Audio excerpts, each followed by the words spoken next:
Chaudhary रनटस life care में स्वागत है आप सबका। हम लोग इससे पहले के वीडियो में बात किए थे सेल के बारे में।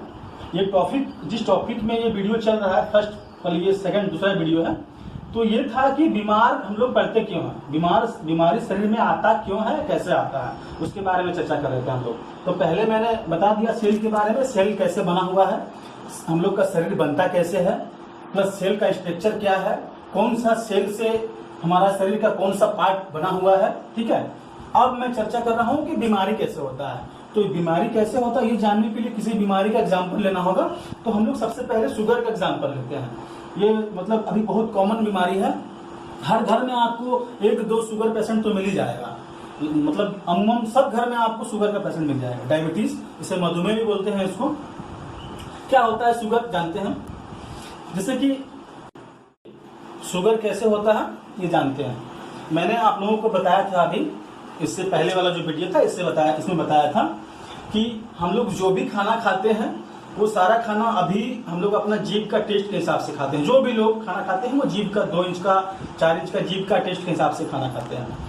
अब क्या होता है कि शरीर को टेस्ट से कोई मतलब नहीं है। जैसे ही खाना गले के नीचे जाता है उसको टेस्ट से कोई मतलब नहीं, मैंने बताया था अभी। तो जैसे ही खाना अंदर गया, ठीक है, तो सेल का ढक्कन जाम होता है, मैंने पहले बता चुका है। अब देखते हैं शुगर के बारे में।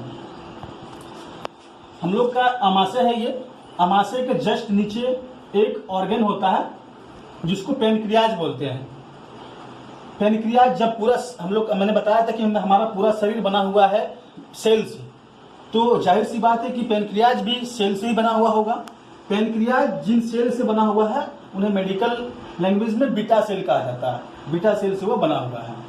पेनक्रियाज का काम होता है इंसुलिन प्रोवाइड करना, शरीर को, पेट को इंसुलिन देना। इंसुलिन क्या है? इंसुलिन है जैसे कि हम जो भी चीनी, चावल, रोटी या जो भी खाना खाते हैं जिसमें कार्बोहाइड्रेट, मिठास होता है, ठीक है, वो खाना जब पेट में जाता है तो उसका मिठास को ग्लूकोज में कन्वर्ट जो करता है, जो केमिकल, उसी को इंसुलिन कहा जाता है। इंसुलिन उसको ग्लूकोज में कन्वर्ट करता है, वो ग्लूकोज हमारे ब्लड में जाता है जिससे हमारे शरीर को एनर्जी मिलता है। ग्लूकोज भी शरीर के लिए बहुत जरूरी है। अब क्या होता है जो हम लोग खाना खाते हैं उससे, जैसे मैंने बताया था कि धीरे धीरे ये रिसेप्टर जाम होता है, ये जाम हो रहा है। तो चूंकि ये सेल यहाँ है, बीटा सेल के नाम से है, ये सेल ही इंसुलिन प्रोवाइड कर रहा है शरीर को। तो जब ये धीरे धीरे जाम हो जाएगा, ये इसका ढक्कन पूरी तरह से जाम हो जाएगा, या फिर 70% जाम हो गया, मान लेते हैं 70% जाम हो गया, तो क्या होगा ना, ये इंसुलिन नहीं दे पाएगा। 30% इंसुलिन देगा, 30% इंसुलिन देगा। तो अब हम लोग जो चावल या रोटी खा रहे हैं, जितना पहले खाते थे अब भी उतना ही खा रहे हैं। तो पहले हम लोग का शरीर को जो इंसुलिन मिलता था वो अब नहीं मिल पा रहा है, 30% मिल रहा है। उससे क्या हो रहा है ना कि 70% जो बचा हुआ है ग्लूकोज में कन्वर्ट नहीं हो रहा है। तो वो क्या होता है, वो शुगर डायरेक्ट ब्लड में चला जा रहा है। उससे क्या होता है कि हम लोग का पैर में दर्द होने लगता है, सर चक्कर आने लगता है। फिर डॉक्टर के पास जाते हैं, डॉक्टर ब्लड का टेस्ट करता है तो देखता है कि ब्लड में शुगर आया हुआ है। इसी का नाम है शुगर, उसको डायबिटीज कहते हैं। ठीक है, अब हम डॉक्टर क्या करता है, डॉक्टर इंसुलिन मतलब जो मेडिसिन देता है हम लोगों को, वो इंसुलिन ही होता है। एमजी के हिसाब से हम लोगों को इंसुलिन देता है, वो हम खाते हैं। डॉक्टर इंसुलिन देने के बाद बोलता है कि आप 2 रोटी खाइए, थोड़ा सा चावल खाइए, क्योंकि मान लेते हैं वो 5 mg का टेबलेट दे रहा है, उसमें उतना ही पावर है। वो 2 रोटी और थोड़ा सा चावल, या चावल नहीं भी, मीठा खाने बंद कर देंगे डॉक्टर, वो 2 रोटी को ही जो उसका जो शुगर है उसको कन्वर्ट कर पाएगा ग्लूकोज में। तो अगर ज्यादा खा लेंगे तो शुगर बढ़ जाएगा। तो डॉक्टर क्या करता है ना, इंसुलिन जो ये बीटा सेल का जो काम है उसको बाहर से करने का कोशिश करता है बाय टैबलेट। ठीक है, अब उस मेडिसिन में भी केमिकल होता है। पहले तो हमारा 30% जाम था, धीरे धीरे हम जब खा रहे हैं, मेडिसिन खा रहे होते हैं पहले से, उसमें भी केमिकल होता ही है और रह ही रहा है। तो उस वजह से तो पहले ही सेल हमारा जाम था। अब जो मेडिसिन डॉक्टर दिया है वो चूंकि इंसुलिन तो दे रहा है बट उसमें भी केमिकल है, तो धीरे धीरे सेल का परसेंटेज जो डैमेज था वो और ज्यादा बढ़ रहा है। तो धीरे धीरे डॉक्टर क्या करेंगे, वो मेडिसिन का डोज को बढ़ाएंगे।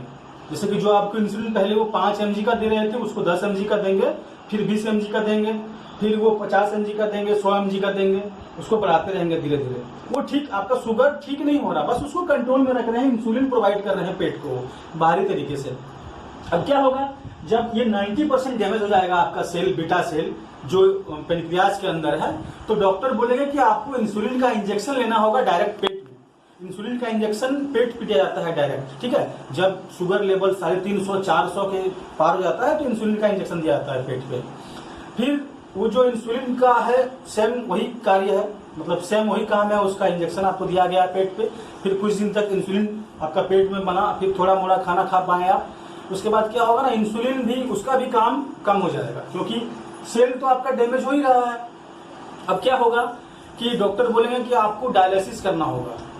डायलिसिस एक प्रक्रिया है जिसमें आपको हॉस्पिटल ले जाया जाता है, वहां पे आपके शरीर को ब्लड को निकाला जाता है, उसमें जो शुगर बढ़ा हुआ है उस शुगर को साइड करके फिर वो ब्लड को शरीर में डाल दिया जाता है।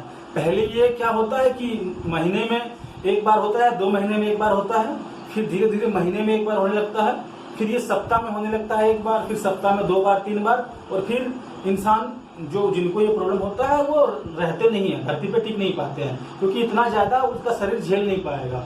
और ये काफी कॉस्टली भी होता है। एक डायलिसिस में लगभग 2500 से लेकर 3000 तक खर्च होता है, ठीक है। तो शुगर का स्टार्टिंग से लेके जो स्टार्ट हुआ, शुगर जहां से स्टार्ट हुआ वहां से लेके पूरा इलाज का प्रक्रिया, ये मतलब इलाज नहीं है, ये जस्ट डॉक्टर इंसुलिन प्रोवाइड कर रहे हैं पेट को, ताकि थोड़ा मोड़ा मीठा खाए और हमारे शरीर को ग्लूकोज थोड़ा मिले। ये जो सेल डैमेज है, जहां जो इंसुलिन दे रहा है शरीर को, उसे रिपेयर नहीं कर सकता है डॉक्टर का मेडिसिन, क्योंकि अगर इसको कोई रिपेयर कर सकता है, इसको कोई एक्टिवेट कर सकता है, जो सेल है इसको अगर कोई एक्टिवेट कर सकता है तो वो सिर्फ है खाना। खाना मतलब हमारा खाना नहीं, जब हम खाते हैं चाट गुपचुप ये सब हमारा खाना नहीं, सेल का खाना means nutritions, protein, vitamin, calcium, carbohydrate हो गया, उसके बाद एंटीऑक्सीडेंट हो गया, फैटी एसिड वगैरह जो हो गया, ये सारा ये सेल में जाएंगे। सेल का जो ढक्कन जाम हुआ था, एंटीऑक्सीडेंट जाके इसको धीरे धीरे धीरे धीरे साफ करेगा, फिर सेल के अंदर न्यूट्रिशन जाएंगे, फिर ये खुद को डेवलप कर पाएंगे। जब ये खुद को डेवलप करेंगे तो यहाँ का सेल डेवलप होगा, तो ये इंसुलिन प्रोवाइड करेगा। इंसुलिन प्रोवाइड करेगा तो धीरे धीरे धीरे धीरे क्या होगा ना, वो जो शुगर लेवल बढ़ा हुआ था ब्लड में वो आज से जाना बंद हो जाएगा। तो धीरे धीरे धीरे धीरे शुगर का प्रॉब्लम ठीक हो सकता है। ये कैसे ठीक होगा ये जानते हैं। हम लोग रेनेटस वेलनेस लिमिटेड में काम करते हैं, ठीक है।